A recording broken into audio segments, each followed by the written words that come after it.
olwaleero tuvudde mu kitongole ekya National Building Review Board, ekitongole ekya gavumenti ekyateekebwawo okulondoola omutindo gw'ebizimbe mu Uganda yonna. Era ng'omulimu guno tuzze tugukola okuva mu 2018 okutuuka olunaku olwaleero, era nga bingi bye tukoze omuli okuteeka enkola zaffe ez'ebyokuzimba ku mutimbagano, era ng'omutimbagano gwaffe twaguyita Building Industry Management System.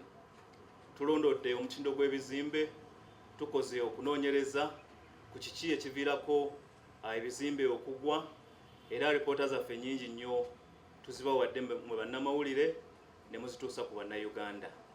Naye newankubadde tukoze ebintu bingi nnyo, etteeka lyaffe eryatuteekesa mu nkola erya Building Control Act twakizuula nti lirimu ebirumira, era ne tutandika kaweefube w'okulaba nga tulikolamu ennongoosereza nga tuyambibwako Parliament. Era tuli basanyufu okubategeeza nti etteeka lino lyayisibwa Parliament, omukulembeze w'eggwanga n'alisaako omukono, ate ne liteekebwa mu kiwandiiko ky'eggwanga ekitongole oba Gazette, era nga kati lyafuuka etteeka. Nja kubayisizaamu ebimu ku bikulu ebiri mu tteeka lino. Ekisooka, abatuula ku lukiiko olwa National Building Review Board tubadde ne ba members 16 nga be batuula ku lukiiko luno olwa National Building Review Board. Naye mu tteeka eppya bammemba bano bakendeezeddwa, kati bajja kuba bammemba 9 bokka. Mu tteeka lyaffe eppya era emirimu gy'ekitongole ekya National Building Review Board gigaziziddwa. Kati ekitongole kirina obuvunaanyizibwa obw'okuwulira okwemulugunya okuva eri omuntu ssekinnoomu, okuva eri akakiiko akavunaanyizibwa ku by'okuzimba.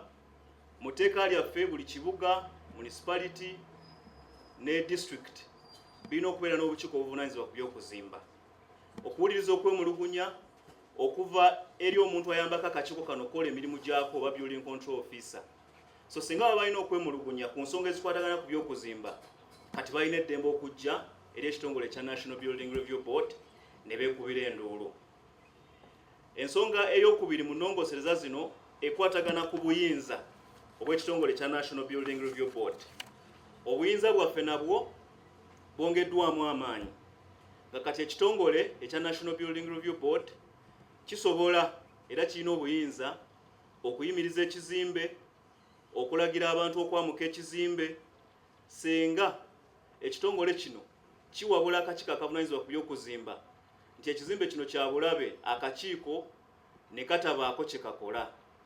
Senga ekitongole ekya National Building Review Board kifuna okwemulugunya ne kitegeeza akakiiko, tugeze ak'Ekira oba Wakiso, nti ekizimbe kino kya bulabe eri bannayuganda, akakiiko ne katabaako kye kakola, kati ekitongole kirina obuvunaanyizibwa okugenda mu kizimbe ekyo okukiyimiriza singa kiba kizimbibwa, oba okulagira abakirimu bakiveemu okusobola okutaasa obulamu bwabwe. Kaweereddwa obuvunaanyizibwa obw'ekitongole ekya National Building Review Board okuteekawo ebibonerezo ebyabuliwo oba express penalties. Tugeze singa omuntu azimba nga talina permit oba olukusa, aba talulina, tekyetaagisa ate kusooka genda mu kkooti. Kibanga omusirikale bw'akusanga ku kkubo ng'ovuga emmotoka nga tolina permit oba togirina, awo wennyini waakuweera ekibonerezo. So naffe ng'ekitongole ekya National Building Review Board kati tulina obuyinza obuwa ebibonerezo ebyambagirawo, naye ebibonerezo bino bijja kutandika okukola oluvannyuma lw'okukola ebiragiro ebisisa mu nkola etteeka erya Building Control Act oba Building Control Regulations, era ng'ekitongole tugenda mu maaso n'okukola ebiragiro ebyo. Ekitongole ekya National era kiweereddwa obuyinza okugenda ku ttaka ly'omuntu, okuyingira ekizimbe oba okugenda we bazimba wonna senga ekitongole kifunayo ensonga yonna ekitwala mu ku kizimbe ekyo. So kati tulina obuyinza gye buvuddeko tubadde tuziyizibwa okugenda mu bizimbe ebimu, naye kati obuyinza tubulina. Tulina n'obuyinza kati obutwala ensonga zaffe eri poliisi oba okwemulugunya kwonna eri poliisi ku nsonga ezikwatagana ku bizimbe. Tuweereddwa n'obuyinza obulala obuwandikire ebitongole ebitwala abakugu omuli ba engineers, omuli ba architects, omuli ba surveyors senga wabaawo ensonga ezikwatagana ku neeyisa y'abantu abo. Ennongosereza endala eteereddwa mu tteeka lino ekwatagana ku kakiiko akavunaanyizibwa ku by'okuzimba. Nga bwe mbategeezezza, buli kibuga, buli municipality ne districts zirina okubeera n'obukiiko obuvunaanyizibwa ku by'okuzimba. Kati mu tteeka lye tubadde nalyo akakiiko kabadde katuulako abantu 11 naye bano bakendeezeddwa, kati akakiiko kagenda kutuulako abantu 5. Gye buvuddeko akakiiko kano kabadde kakulirwa munnabyabufuzi, kati akakiiko kalina kukulirwa bakugu. Waliwo n'ensonga endala ekwatagana ku buyinza obw'akakiiko kano aka building committee, era nga akakiiko obuyinza bwako bongeddwamu amaanyi. Kati akakiiko kalina obuyinza okulagira ekizimbe kimenyebwe oba ekizimbe abantu bakiveemu singa ekizimbe ekyo kizuulibwa nti kyabulabe. Naye ebyo byonna bijja kuteekebwa mu biragiro ebinasisa mu nkola etteeka lino erya Building Control Act. Mu tteeka lino ekwatagana ku bibonerezo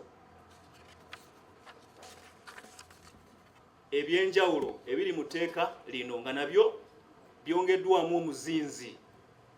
Ekisooka, singa omuntu asangibwa nga azimba nga talina lukusa mu Uganda yonna, oba oli mu kibuga oba oli mu kyalo oba oliwa, wozimba wonna olina okuba nga olina olukusa oba building permit.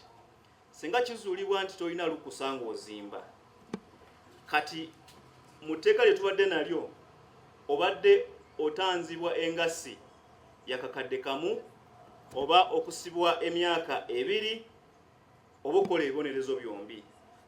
Naye kati mu tteeka eppya omuntu anaasangibwa nga azimba nga talina lukusa ajja kutanzibwanga $40,000 buli square meter gy'anaazimba oba enaasangibwa nga ezimbiddwa nga talina lukusa. Nozo kitegerekese. Ekyokubiri, singa omuntu anaasangibwa nga azimba ng'olukusa olwamuweebwa lwaggwaako, etteeka lye tubadde nalyo omuntu abadde asasula $5,000 oba okusibwa emyezi 13 oba okukola ebibonerezo byombi. Kati mu nnongosereza ze tukoze, omuntu asangibwa nga azimba nga pamiti eyamuweebwa yaggwaako ajja kutanzibwanga $4,000 oba currency points 2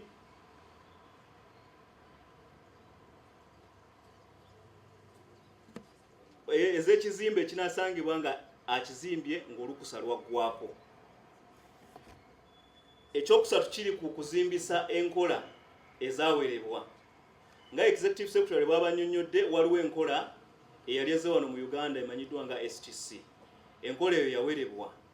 Naye waliwo bannayuganda mu lukwesikwesi abadde bakyagenda mu maaso n'okugizimbisa. Singa kati onaazuulibwa ng'ozimbisa enkola eyo oba endala yonna etakkirizibwa mu mateeka, ojja kutanzibwanga engassi ya $10,000 ey'ekizimbe ky'onaaba ozimbye nga tolina lukusa. Buli square meter gy'onaaba ozimbye nga tolina lukusa $10,000. So okufuna ekizimbe ky'ozimbye obunene bwakyo buli square meter ng'okikubisamu $10,000 z'ensimbi zojja okutanzibwa. Tubadde n'obuzibu obulala oba obubenje oba ebizimbe ebigwa, naye nga oluusi tukalubirizibwa okuvunaana abantu. Naye kati mu nnongosereza ze tukoze, senga onaazuulibwa nti waviiriddeko ekizimbe okugwa, mu tteeka lye tubadde nalyo obadde otanzibwanga $5,600 oba okusibwa emyaka 12. Kati ekibonerezo kino kyongezeddwa era nga kati ojja kusasulanga $10,000 oba okusibwa emyaka 12 oba okukola ebibonerezo byombi. Ng'ekitongole kya National Building Review Board kikye tukola kati oluvannyuma lw'etteeka lino okutandika okukola, twabaka nadda ne kaweefube okukola ebiragiro ebisisa mu nkola etteeka lino erya Building Control Amendment Act. Era tubasuubiza nti essaawa yonna ebiragiro bino tujja bimaliriza bisibweko omukono minisita waffe avunaanyizibwa ku sekita yaffe neya Works and Transport, olwo bitandike nabyo okukola. So tusaba bannayuganda mukitegeere nti etteeka lino terizze kubalemesa kuzimba, wabula lizze okulaba nti betuzimba bitukana n'omutindo okutaasa obulamu bwa bannayuganda wamu n'ebintu byabwe. Mwebale nnyo okumpuliriza.